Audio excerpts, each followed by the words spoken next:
धवलेश्वराय बालालिंग महाप्रभु दीपम जति परम ब्रह्म दीपम जति जनार्दन दीपाहरतु मे पापो पूजा दीप नमस्तुते धवलेश्वराय बालालिंग महाप्रभु संसार सुखी रखंतु आज ज्येष्ठ मासर शुभ सोमवार समस्त श्रद्धालु भक्त मान को आशीर्वाद करंतु मनस्कामना पूर्ण करंतु कर्म क्षेत्र उन्नति करंतु ग्रहरिष्ठ खंडन करंतु जगतर मंगल करंतु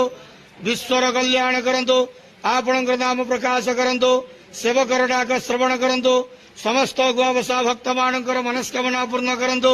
जो जो भक्त मान आपण पाखरे मानसिक रखिछंती तांका मानसिक पूर्ण करंतु बाबा धवलेश्वराय बालालिंगाय नमो नमः संसार सुखी रखंतु आनंद गवार हरि बोलो आज ज्येष्ठ मासर शुभ सोमवार रे समस्त श्रद्धालु भक्त मान को आशीर्वाद करंतु